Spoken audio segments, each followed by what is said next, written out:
You were born male? You lied to me? For 30 years? That's all Harold Granger said. Before reaching for the gun he kept hidden in the garage. For 3 decades, Harold and Vanessa were the picture of stability. He was the town's most trusted cop. She was the quiet librarian who always remembered your name. No drama, no kids, no questions.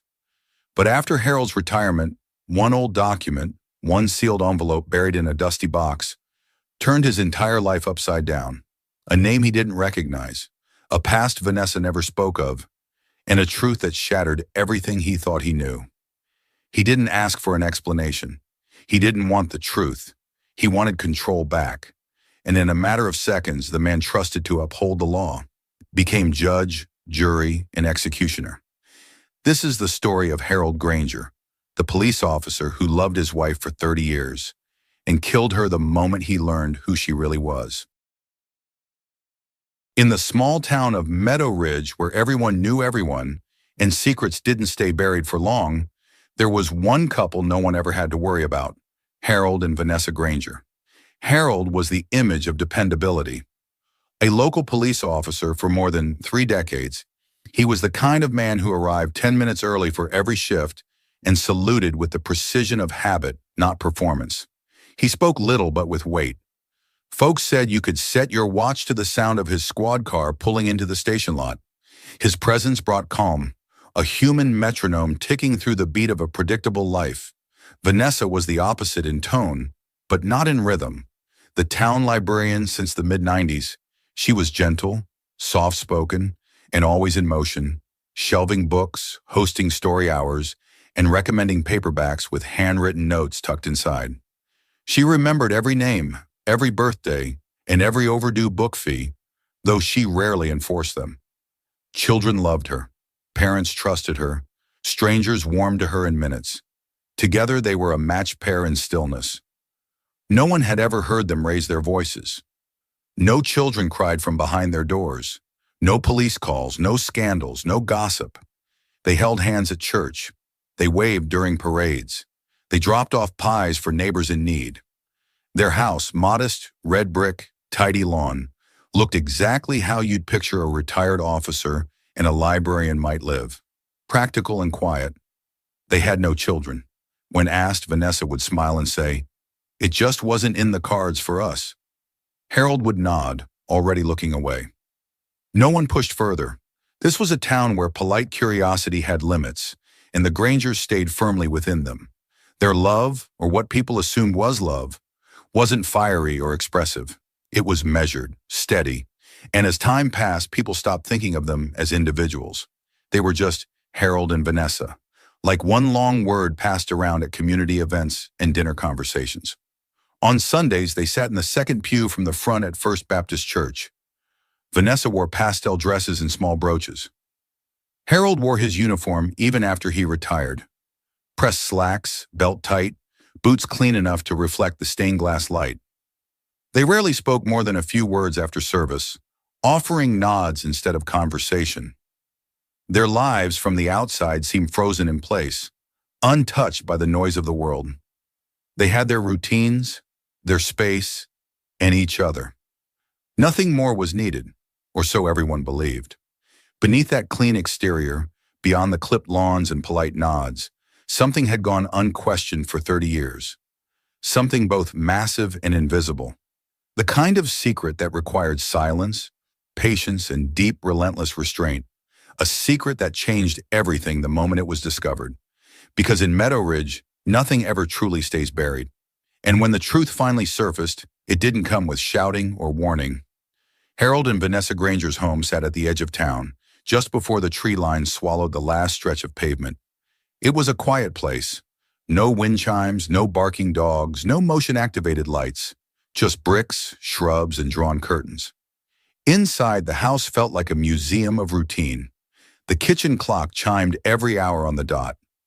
Vanessa made tea at 5 p.m. daily. Harold folded his newspaper the same way each morning, creasing it perfectly into thirds. Nothing ever moved out of place. Nothing unexpected. Everything had its spot, and everyone had their role. Harold's was simple: provider, protector, husband. Even after retirement, He stuck to the habits he'd built on the force. He kept a small notebook in his back pocket, always scribbling lists, things to fix, errands to run, groceries to buy. He kept his uniforms ironed and in a separate closet, his boots polished once a week. Vanessa's role was quieter, but no less defined. She ran the house, handled the bills, and kept the fridge stocked. She read each evening in her favorite armchair, knees tucked under a floral blanket. The only sounds were the turn of pages and the occasional clink of a teacup returning to its saucer. But for all their structure, the house was emotionally silent. Conversations were mostly practical. "What time's your appointment?" Or, "We're out of milk." They never argued, but they also never confided. Years passed without any real intimacy, not just physical, but emotional. No questions about childhood, no discussions of dreams, no shared vulnerability. Vanessa never pressed Harold about the long hours, the bruises he came home with in his early years on the force, or the way he sometimes stared into space after a call. Harold never asked Vanessa about her past. She never volunteered for it. When she avoided certain topics like family or doctors, he respected it, not because he didn't care, but because he didn't know how to ask. He was a man who believed silence was its own kind of loyalty. Their marriage survived not through passion, but through absence, of conflict, of confrontation, of discomfort. In Meadow Ridge, that was enough. People didn't pry, and the Grangers didn't offer. Over time, that silence became a kind of scaffolding. It held everything up: their identity as a couple, their image in the community, their sense of peace. But it also created blind spots, spaces too dark for truth to ever be exposed without disaster. They went years without touching some subjects. Vanessa never let Harold into her medical files. She insisted on mailing their taxes herself. Harold never asked why. It wasn't a suspicion. It was a habit, a quiet handshake with fate.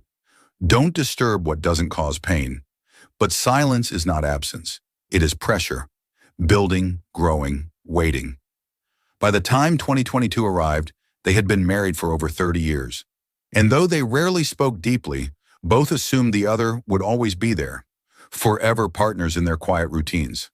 Vanessa Granger had rules, not written down, not spoken aloud, but clear as sunlight to anyone who shared space with her. The first was privacy. She never undressed in front of Harold, not once. In 3 decades of marriage, she always changed in the bathroom with the door locked, even on vacation, even in emergencies.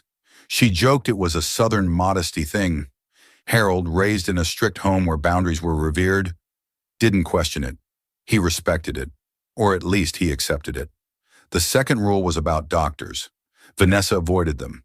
She claimed white coats made her nervous. Her last recorded physical was from the mid-1990s, just before she married Harold. After that, she insisted on home remedies: ginger tea for her stomach, Epsom salts for aches, lavender oil for sleep. She brushed off concerns with a smile and a wave of her hand. No need to go poking at what ain't broken. The third rule, perhaps the strangest, was about touch. Vanessa didn't like it. Not in bed, not in crowds. She hugged Harold with her arms, never her body. She kissed him gently, but never with urgency. Early on, she told him she had trauma. That intimacy was hard. Harold didn't press. He wasn't wired that way, and maybe, deep down, he was relieved. Physical connection had never come easy to him either. They lived like distant roommates wrapped in the title of husband and wife. Close enough to share a mortgage, distant enough to leave certain doors unopened, literally and metaphorically. The town didn't notice, of course. From the outside, they were a charming couple. She baked for church events. He fixed neighbors' gutters. They held hands in public when needed. But it always looked a little posed, like they were following a script neither of them wrote. Friends would sometimes whisper about the absence of children. Vanessa claimed it was God's decision. Harold never explained. People respected their privacy. Or maybe they didn't care enough to question it. And that's how Vanessa survived, with rules that created just enough distance to keep her truth buried beneath decades of politeness and routine. She always had an excuse, always a boundary that seemed reasonable, always a smile to smooth over the edges. There were moments, though, cracks in the glass, like when the topic of childbirth came up during book club and Vanessa quietly excused herself. Or when Harold's cousin visited with her newborn, and Vanessa stood stiff as a board, hands clasped tightly in front of her. But no one looked too closely, and Vanessa counted on that. Her routines were airtight. Every movement is predictable. She rose at 6:30, made a light breakfast, ironed Harold's shirts even after retirement. She cataloged the library's returns by author, then by publication year. No shortcuts.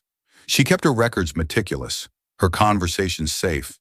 These rules didn't just protect her, they defined her. They gave her structure, safety, and invisibility. But rules can't stop time, and secrets don't rot quietly forever. One misplaced envelope, one curious husband. That's all it takes to turn 30 years of control into 30 seconds of collapse. It started with spring cleaning. Harold had never been one for clutter. After retiring from the police force, he found himself with idle hands and too many silent afternoons. So he took it upon himself to organize the attic. The house had been theirs for over 2 decades, and the attic had become a graveyard for everything unneeded but never quite thrown away. Holiday decorations, expired warranties, dusty boxes filled with old receipts and broken electronics. One of the boxes, wedged behind a yellowed mattress pad, was labeled Archives in black marker. Harold figured it was financial documents. Vanessa was always meticulous with paperwork. Inside, he found old tax returns, church newsletters, and folders with the library's inventory logs. But something at the bottom gave him pause. A thick, unmarked envelope. The paper was worn, edges curling. It had been sealed with clear tape. Across the front, in delicate, cursive letters, was a name: Victor Allan Matthysse. Harold's brows knitted. That name meant nothing to him, but something about it felt off, familiar in its strangeness. He sat on the attic floor, legs crossed like a child at story time, and opened the envelope. Inside were several documents: a birth certificate, a court order, and a single black and white photograph of someone who looked almost like a younger Vanessa. But it wasn't her. The birth certificate listed the name Victor Allan Matthysse, born 1961, male, same birth date as Vanessa's, same birthplace. Then came the court document, a legal name and gender change, dated 1992. Victor Allan Matthysse had officially become Vanessa Lynn Matthysse, 1 year before Harold and Vanessa met. The air in the attic felt suddenly thinner. Harold's breath caught in his throat. His hands, once trained for precision and calm under pressure, trembled. He pulled out his phone and opened a law enforcement background check site. Old habits die hard. He typed in Vanessa's name, her social security number, date of birth. The report came back fast. Previous legal name, Victor Allan Matthysse. Gender, male, updated to female. No criminal history, clean record, but real all the same. Harold closed his eyes. The attic seemed to shrink around him. All the moments, the years, the rituals. They replayed, this time tinted with suspicion. Why did she never see a doctor? Why they never had children? Why she flinched at certain words and avoided others? Why she cried during episodes of certain shows and said nothing when other women talked about puberty or pregnancy? She had never told him. Not once. Not in 30 years. The folder slid from his lap to the floor. Papers splayed out like fallen feathers. He sat there for nearly an hour, staring into nothing, surrounded by the ghosts of a truth he hadn't seen coming. He had been a husband, a protector, a provider. But now he felt like the last person in town to get the joke. And the punchline had landed straight in his chest. Harold didn't sleep that night. He sat at the kitchen table until dawn, the folder still beside him, its contents laid bare like open wounds. His coffee had gone cold twice, but he hadn't taken more than a sip. The walls of the house, once warm and familiar, felt like strangers watching him. When the sun began to rise over Meadow Ridge, Harold turned on his old department-issued laptop. It was a habit, his way of keeping sharp even in retirement. But this time the target wasn't a case file, it was his wife. He pulled her driver's license number, then cross-referenced public databases. Every result pointed to the same truth. Vanessa Lynn Matthysse had once been Victor Allan Matthysse. No aliases, no criminal record, no alerts. Just A life rewritten, quietly, legally. The further Harold dug, the more cracks began to show in the foundation of their marriage. Small cracks, but ones he could now see had always been there. There was a wedding. She insisted on a courthouse ceremony. No dress shopping, no family, no photos. At the time, Harold respected her wishes. He wasn't sentimental, and Vanessa said she had bad blood with her relatives. He believed her. There were the doctor's appointments, or the lack of them. Every time he offered to accompany her for a checkup, she declined. When he had gallstones, she hovered over him like a hawk. But when she caught the flu, she locked herself in the guest room and refused urgent care. "Just a little fever," she would say. "Nothing to worry about." There were her friends, or rather the absence of them. She never had sleepovers, never hosted book clubs, never went out for girls' nights. She said she preferred solitude. He accepted that too. But the most glaring omission, the thing that hit him hardest, was the children, or lack thereof. Vanessa always dodged the subject. She said she was infertile, and Harold, raised to never press a woman on her body, never questioned her. But now those excuses looked flimsy in the face of the documents he had uncovered. He felt foolish, like a rookie who missed the obvious in a case staring him down. Flashbacks invaded his mind like smoke filling a room. The time she flinched when a child asked if she'd ever been pregnant. The way she shut down during a family reunion when Harold's cousin asked if they'd considered adoption. Her hands clenched so tightly on the steering wheel, he thought she'd snap it. He thought back to her rituals, her long baths, the pink robe she wore every evening, cinched high and tight, the way she always kept the bedroom dim. In those nights she'd cry quietly, thinking he was asleep. The signs were there. She wasn't hiding in plain sight. She was surviving in it. But survival didn't erase the ache in Harold's chest. It didn't undo the decades of shared routines now cast in a different light. Every conversation, every touch, now felt warped. Not a betrayal of love, but a betrayal of trust. Harold had loved Vanessa, but he hadn't known her. Not really. And now it was too late to pretend he hadn't learned the truth. The cursor blinked on the screen, steady and indifferent. Harold stared at it like it might explain everything. The word male echoed in his head, over and over. That one line from the record had shattered everything he thought he knew. 30 years of marriage, upended by one keystroke. His hands, once steady from years on the force, wouldn't stop trembling. The veins along his arms pulsed with something between disbelief and fury. He got up and paced the room, gripping the sides of his head like it might help squeeze the confusion out. But nothing helped. It was like the house had tilted beneath his feet, and every memory was sliding off the shelves. He remembered their wedding night, awkward but sweet. Vanessa had said she was nervous, shy, not ready. He accepted that. Never questioned it. He figured not every marriage had to revolve around sex. Some were built on companionship, and they had plenty of that. He remembered how she always got dressed in the bathroom. How she'd sleep in oversized t-shirts and never let him see her change. How doctor visits were always already handled, and how her medical mail always went to a P.O. box. It wasn't until now that those memories took on a new meaning. Then came the locked drawer in the guest room. He'd never checked it, never needed to. Now the urge to pry it open burned in him like a fever. What else had she hidden? The world tilted further as he thought about his retirement party last year. The photos of them smiling together, her arm wrapped around him, the way she'd looked at him when the mayor gave his speech. Was it love? Was it fear? Was it guilt? He couldn't tell anymore. And then came the thoughts he didn't want, the ones that crept up like shadows behind his eyes. Was he a fool? Had the whole town known and pitied him in silence? Had he been living a lie that everyone else could see? Paranoia began to take root, that creeping itch that everything he had built, his career, his reputation, his marriage, was all just a facade. How could she? How could someone live beside him, sleep next to him, smile at him, and never say a word? But another part of him, the smaller, quieter voice, asked something else. How much of that silence had he created?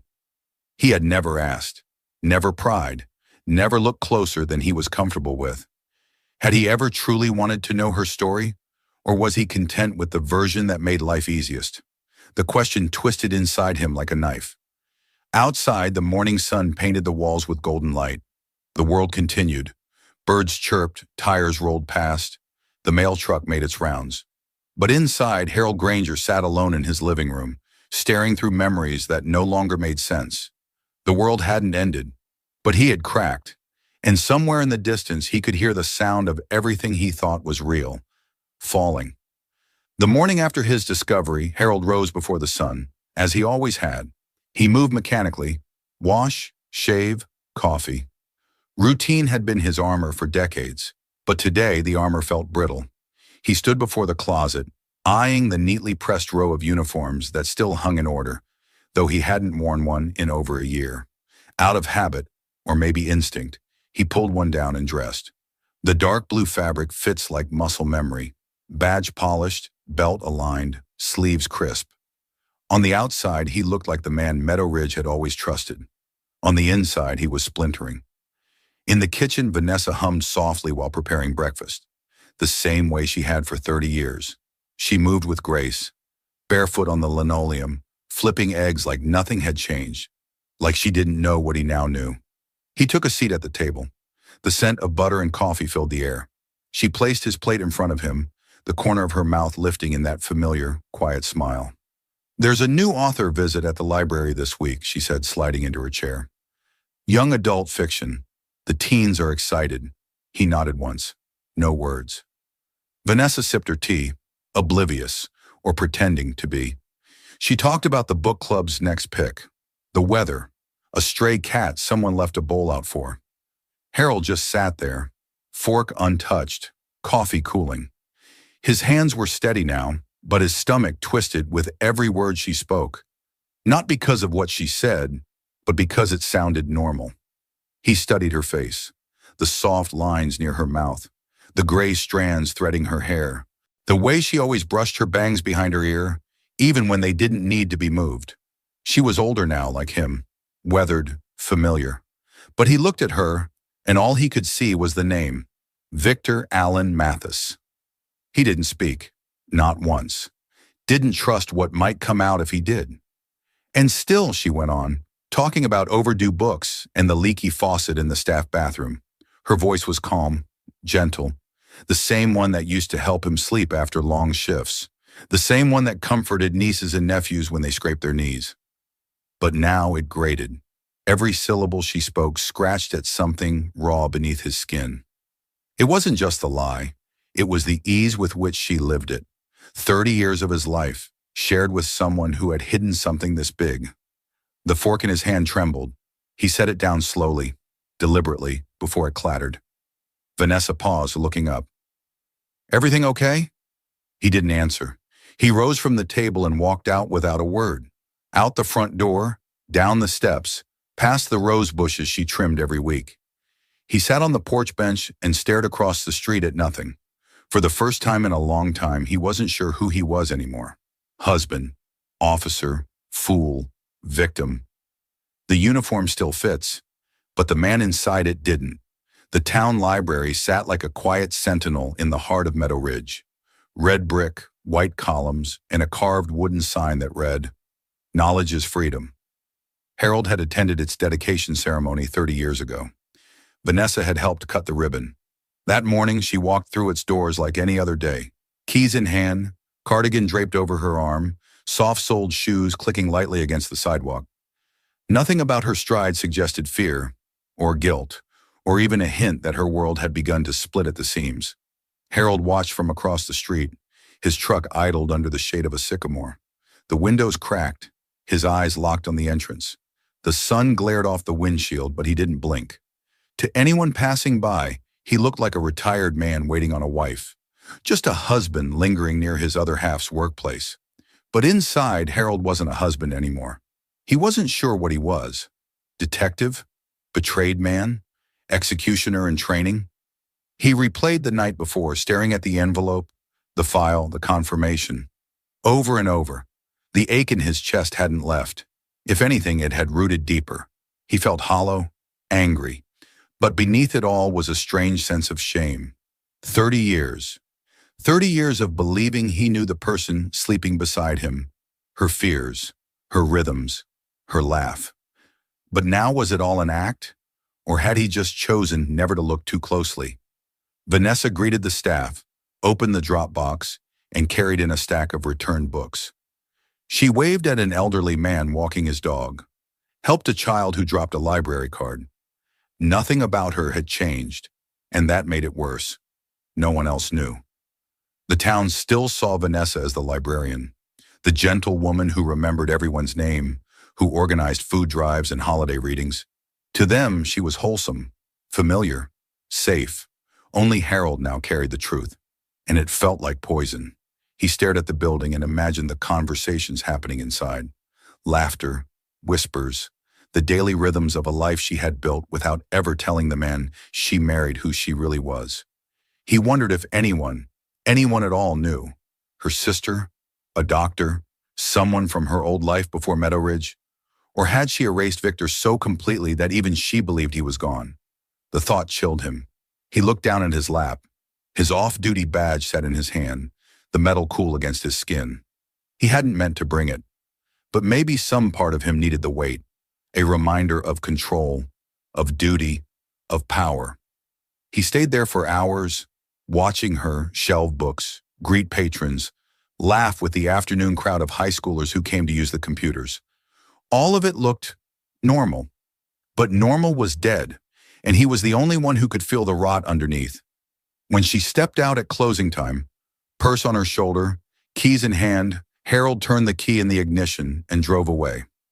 She didn't see him, but she would. The hallway light flickered as Harold walked toward the bedroom.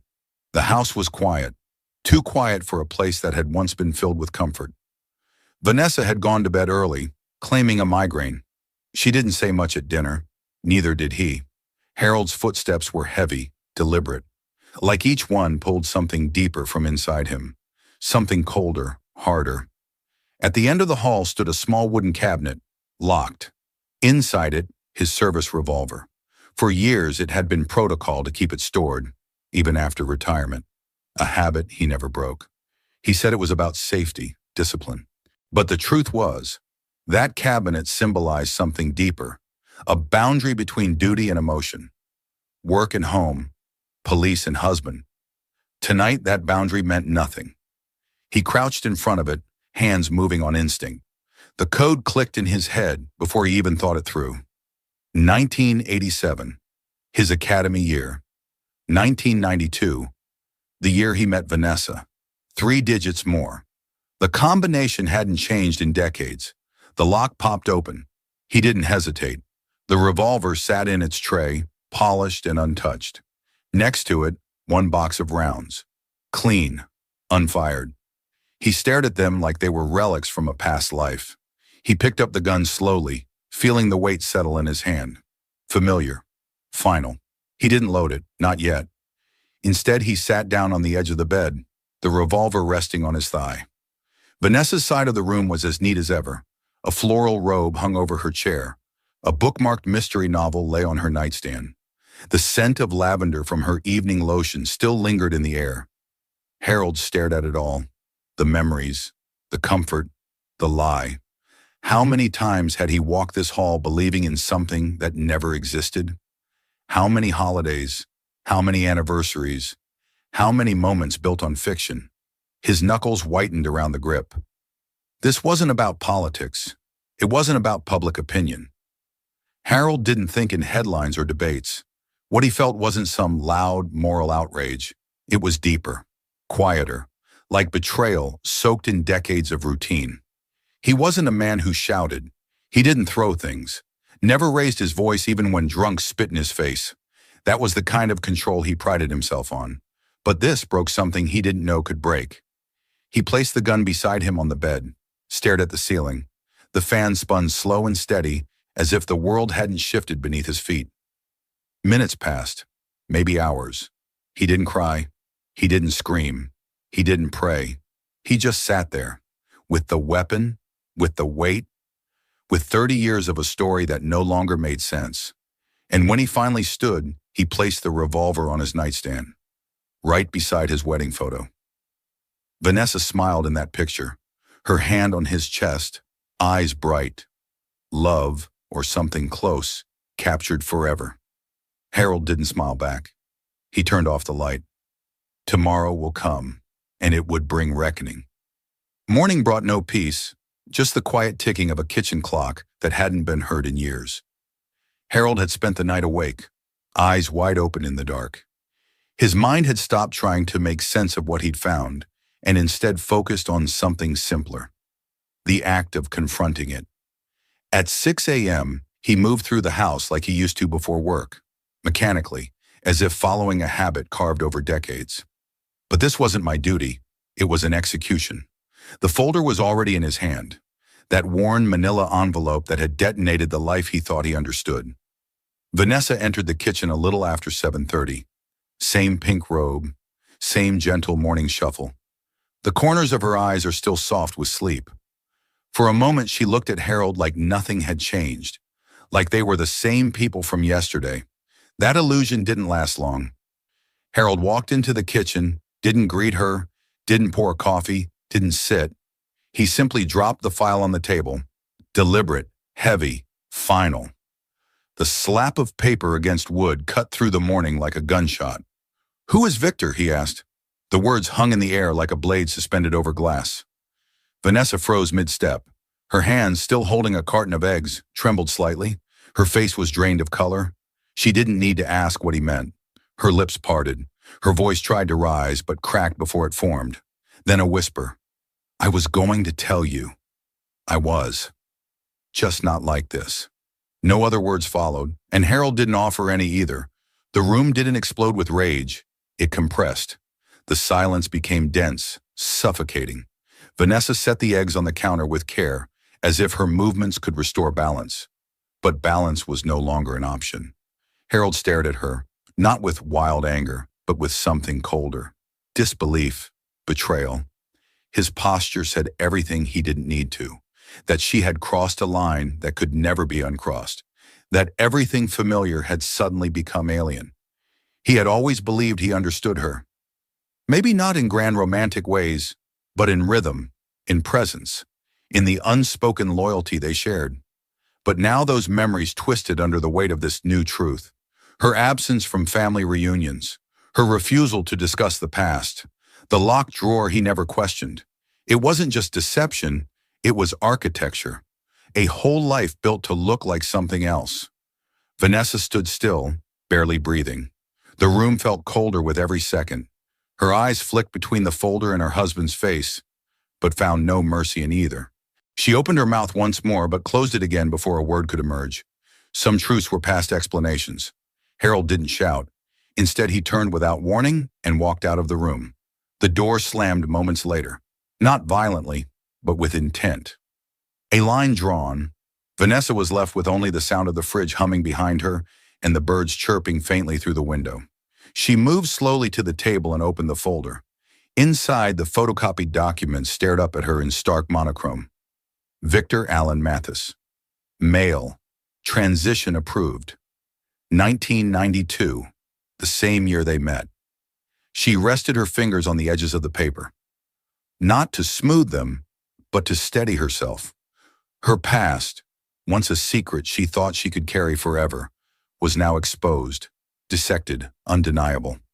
The kitchen had been their place of peace, where silence once meant comfort.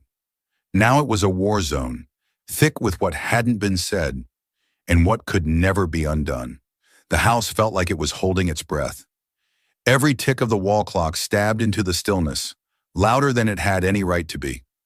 Harold stood in the kitchen, unmoving, as the morning light slowly shifted across the tile floor. He hadn't eaten. I hadn't shaved. His hands trembled slightly, not from fear, but from too many thoughts crashing into each other at once. He didn't hear Vanessa come down the stairs until she turned the corner. She paused when she saw him. Maybe it was his posture. Maybe it was the silence that had turned so sharp it could have cut glass. Either way, she stopped in her tracks. He didn't look at her, not at first. His eyes stayed locked on a fixed point behind her. The far wall, the edge of the cabinet, The past, maybe. And then it cracked. "You lied to me. For 30 years you made a fool out of me." The words came out louder than he expected, louder than he meant, but not louder than they needed to be. Vanessa didn't reply. She didn't flinch. She stood there, shoulders drawn in, as if absorbing the full weight of the sentence. Maybe she had expected it. Maybe she had rehearsed for it. But there was no counterline now, no script that could fix it. Harold turned away from her, pacing, then stopping, then pacing again. His hands dragged through his hair like he was trying to keep his own skull from splitting open. The floorboards creaked beneath every step, but he didn't notice. He thought of their anniversaries, their vacations, the little notes she used to leave in his lunch. All of it replayed with a new filter now, like watching a film where the twist ruins everything that came before.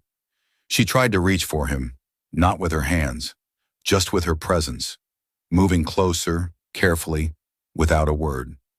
But Harold stepped away before she got too near. It wasn't fear, it was corrosion, the kind that starts at the seams and slowly eats its way inward. Vanessa opened her mouth to speak, but he didn't let her. He didn't need to hear another version of the truth. Not now. Not yet. With every second that passed, his chest tightened. The kitchen walls felt smaller. The house itself, too bright and too cruel. He needed to escape it, to get away from her, from this.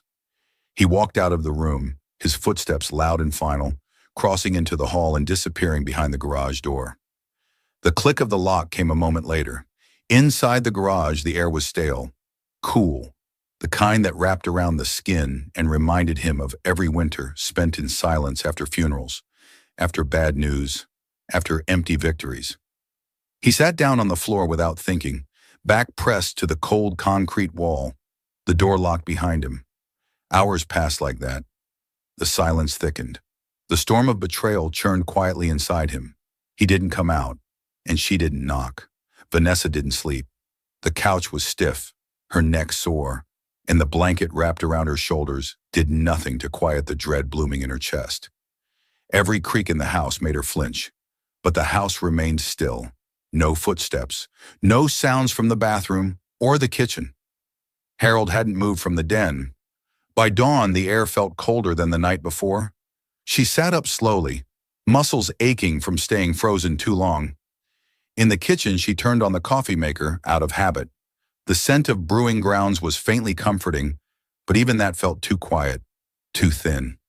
Her fingers trembled as she picked up the phone and dialed. It rang once, twice. Then her sister's voice, groggy but alert, came through. Vanessa didn't say hello. She didn't explain. "He knows," she whispered. The other end went silent for a breath.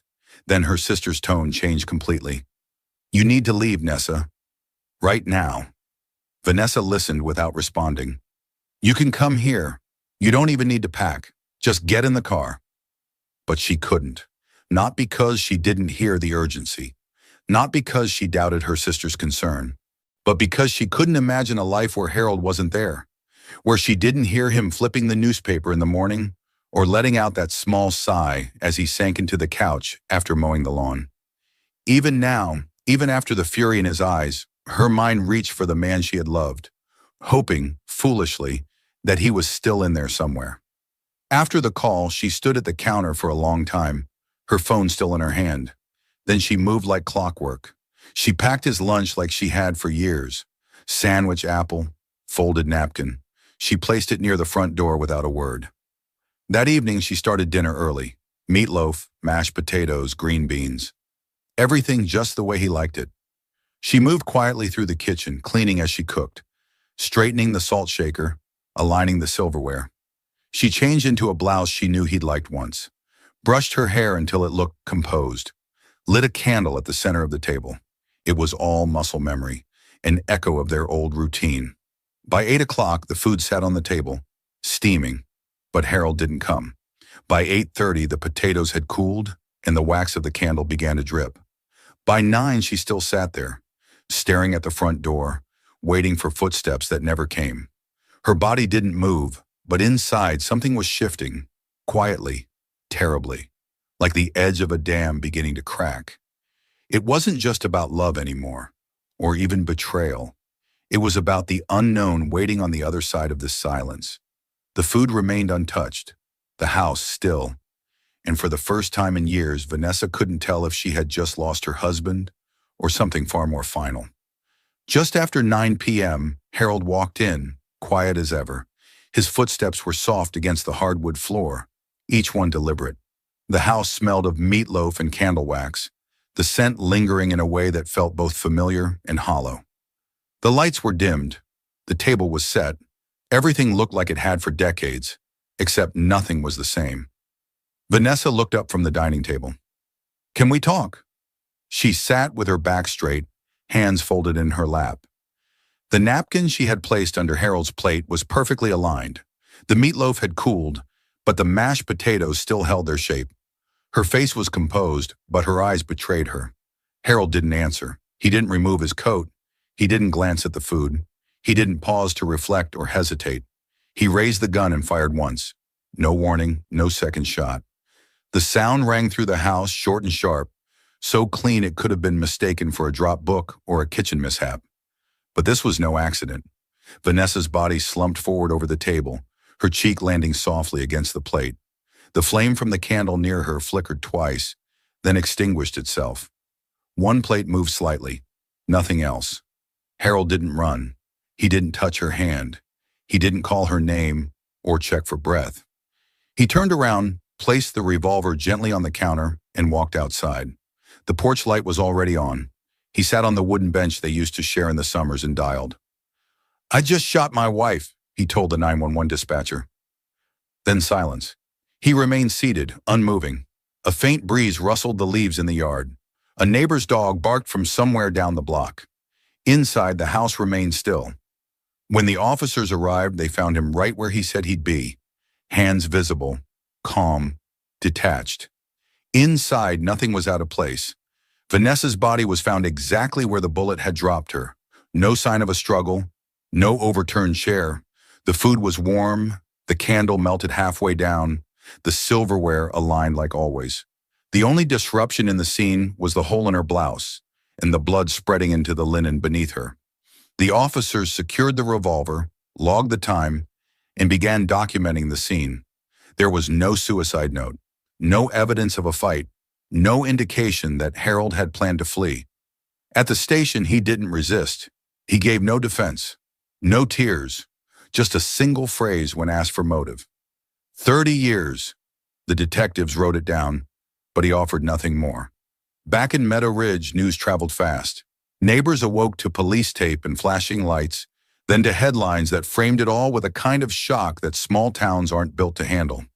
Some said Harold finally snapped. Others whispered that Vanessa had hidden too much for too long. But the truth was now printed on a coroner's form and locked into an arrest report. One shot, 30 years. All of it ended at the dinner table. Meadow Ridge was rocked. Some neighbors were shocked. Others said, "Well, that explains the no kids." A town built on quiet lawns and polite smiles had become a battleground of opinions. Lines formed not at crime scenes but across dinner tables, coffee shops, and Sunday pews. Where once the only argument was about the best pie at the county fair, now there were two names in every conversation: Harold and Vanessa. Half the town closed ranks around Harold. He was their neighbor, the man who fixed the flagpole at City Hall, who coached Little League, who cleared snow off widows' driveways before sunrise. They pointed to his service record, his medals, the decades of order and discipline. They said he was provoked, betrayed, lied to for 30 years. He was a cop, not a monster, one former colleague muttered to the press. Church bulletin boards overflowed with sympathy notes, not for the dead, but for the man in jail. Prayer groups offered support. One community blog claimed Vanessa had lived a false life under his roof.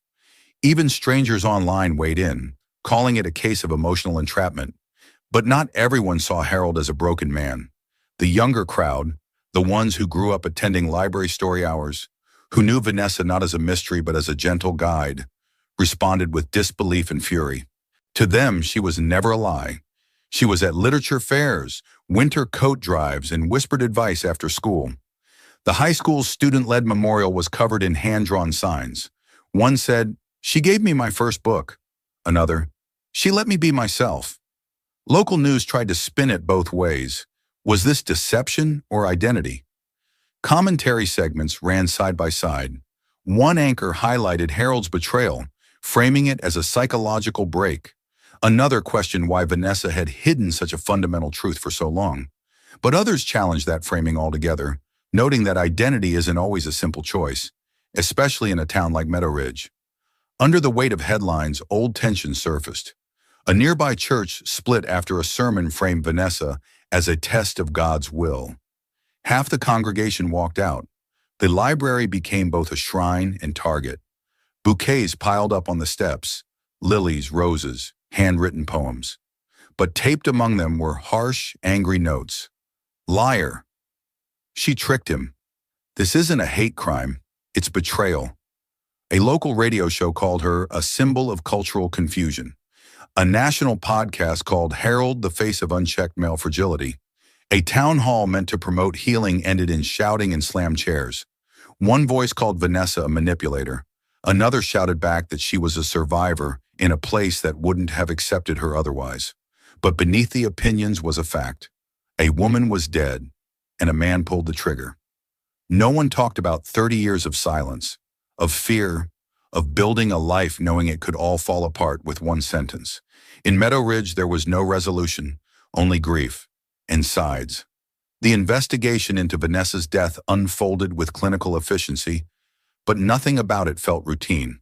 On paper, it appeared simple. A retired officer, a single gunshot, a quiet surrender. But the emotional weight behind each step quickly shifted the narrative into something deeper, something far more devastating. Police arrived to find Harold calm, the scene undisturbed. There were no signs of struggle, no defensive wounds, no chaos. He had waited on the porch, pointed them to the weapon, answered their questions without hesitation, and offered no excuse. It looked open and shut. But during the routine evidence sweep, officers uncovered something unexpected. On Vanessa's nightstand, under her reading glasses and a worn paperback, sat her phone, still unlocked. A digital forensic analyst scanned for activity. Most messages were benign, but one file stood out. Police recovered a voice memo on Vanessa's phone, a message she'd recorded hours before her death. The file was time-stamped just after 4 p.m., long before Harold returned home that night. It lasted less than 2 minutes, but the content would come to shape the legal battle ahead. In the memo, Vanessa described a heavy silence. She noted how Harold hadn't spoken to her since breakfast. She recounted how he stood across from the library that afternoon, watching her but never coming inside. Her tone wasn't frantic, it was controlled, tired. Then came the line that echoed through every briefing and courtroom to follow. "If something happens to me, it's because he couldn't accept who I've always been." That recording became the backbone of the state's case. Suddenly, this wasn't just about what happened at the dinner table. It was about what led up to it. The message painted a picture of fear, of a woman who anticipated the worst but still hoped it wouldn't come. She wasn't accusing. She wasn't angry. She simply wanted it documented. Digital records backed up her fear. Investigators found that Harold had spent the past several days searching through public databases. He had pulled court filings and identity records linked to Vanessa's legal name change. A printed copy of those records had been found on his desk. Further corroboration came from Vanessa's sister.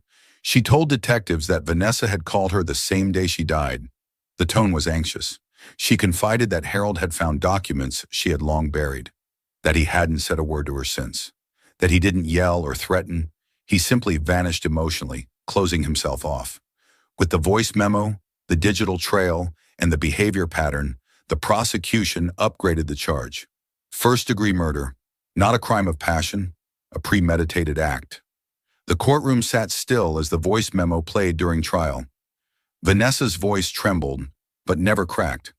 The final seconds carried the weight of a lifetime. "I never wanted to lie. I just wanted to be loved."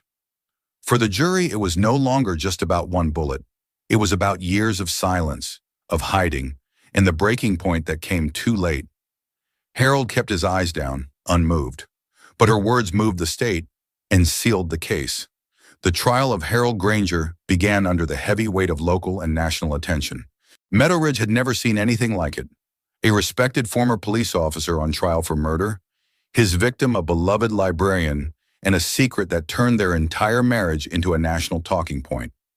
From the moment jury selection started, the case was framed as more than a crime. It was a cultural lightning rod. Debates raged outside the courthouse. Some shouted about betrayal. Others held signs that read, "Trans Lives Matter." But inside the courtroom, it wasn't about slogans. It was about evidence, timelines, and the voice of a woman who knew her death was coming. Harold's defense team built their case around one word: shock. They claimed Harold experienced an emotional breakdown, a psychological rupture so severe it clouded his judgment. They described his upbringing, his religious background, and his strict moral code. They argued that finding out the truth about Vanessa was like watching 30 years of reality collapse overnight. Their expert witness, a forensic psychiatrist, testified that Harold suffered from acute dissociation triggered by what he perceived as betrayal. The doctor said Harold was not in full control when he pulled the trigger, but the prosecution didn't waver. They pointed to the gun safe, to the hours Harold spent watching Vanessa from across the street, to the meal she made for him, the one he never touched, and most damning of all, the voice memo. They played it again in court. "I just wanted to be loved." You could hear the air leave the room. The prosecutor leaned into that. She reminded the jury that Harold was a trained law enforcement officer, a man who had handled domestic disputes, who had talked down armed suspects. If anyone knew how to de-escalate, she said, it was Harold. But instead, he loaded a weapon, and he ended her. Several witnesses testified, including Vanessa's sister, the responding officers, and even the library director who shared how Vanessa once whispered, "Secrets are heavy," during a late reshelving night. Each story painted a picture of a woman who had lived in quiet fear, trying to build a life despite her past. The defense tried to shift blame. They hinted that Vanessa should have told the truth, that deception in a marriage was a betrayal. But that tactic backfired. When asked if lying justified murder, even their own psychologist hesitated. In the closing arguments, the prosecutor addressed the jury plainly. "This isn't about what she was. It's about what he did." The jury left the courtroom with heavy eyes and returned just one day later. Guilty, first-degree murder, no manslaughter, no lesser charge. Harold didn't react. He stood quietly as the verdict was read. No tears, no apology, no visible remorse. Just the same blank stare he had worn since the day of the arrest. The judge sentenced him to life in prison without parole. The gavel fell with finality, but the silence that followed felt louder than any shout. There were no winners in that room, just echoes of betrayal, of heartbreak, of choices made in silence. And somewhere, beneath it all, the whisper of a woman who simply wanted to be seen. The sentence was final. Life in prison, no parole, no appeals. Harold Granger, once Meadow Ridge's most respected officer, was now inmate number 46,728 at a maximum security facility 3 hours from the town he helped protect for decades. No ceremony, no send-off. Just a cold metal door closing behind him. Vanessa's funeral was held quietly, under gray skies that seemed too fitting. Only a few rows of chairs were set out at the cemetery. Her sister sat in the front row, flanked by old library co-workers and a handful of community members. Some came to pay their respects.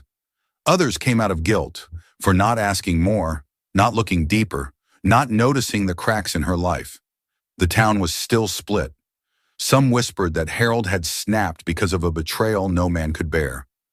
Others believed Vanessa had lived her truth, only to be punished for it. But one fact remained. She was gone, and Harold had pulled the trigger. At the Meadow Ridge Public Library, her desk sat untouched for weeks. A faded photo of her holding a children's reading circle still hung on the wall. The library board decided to dedicate a small corner in her name. Just a plaque, no speeches. It read, "In memory of Vanessa Lynn Matthysse, for the woman who gave stories to everyone but never got to tell her own." It was placed above a collection of books on identity, memoirs, and self-discovery. The irony was not lost on anyone. Back at the house, the grass grew long. Windows collected dust. The front porch, once swept clean every Saturday, sagged slightly from age. No one wanted to buy it. Realtors wouldn't touch it. Even kids refused to ride bikes past it. For them, it was now the murder house. Eventually, the town boarded it up. Harold's absence became a silence that no one dared speak about. His badge, once displayed in the local diner, was quietly taken down. Former colleagues who once toasted to him at retirement now avoided saying his name. His legacy scrubbed clean like chalk on pavement. Vanessa's legacy, however, took root in quieter ways. A teenage girl she once mentored became a librarian herself.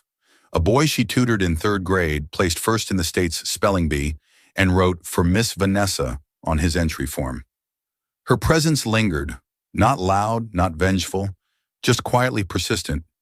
But her story, the one she never got to tell, became a warning whispered through Meadow Ridge like a cautionary tale. Not about identity, not about marriage, but about what silence can do over time. 30 years of pretending, 30 years of unasked questions, 30 years of living beside someone and never truly knowing them. In the end, Vanessa's truth came too late. Harold's truth came with a gun, and Meadow Ridge was left with a story no one wanted, but no one could ignore. A legacy wasn't written in badges or baked casseroles or library shelves. It was written in choices, and both of theirs had cost everything. Thank you for watching. Subscribe, like, and share, and stay tuned for more stories.